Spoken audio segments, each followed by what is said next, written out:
Pinili ko yung tama.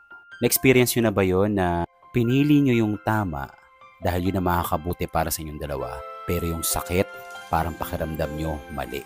Ang hirap unawain, ang hirap intindihin ng mga sitwasyon na pagdating sa pagmamahal, kailangan natin magsakripisyo. Kailangan natin bitawan na kahit ayaw nung isa, kailangan natin gawin para sa ikakabuti yung dalawa. Minsan nagiging hindi patas ang pagmamahal, lalo na kapag nakikita natin na hindi na talaga magtatagal, na ipinipilit na lang natin yung sitwasyon dahil alam natin sa sarili natin na mahal natin pero mali na.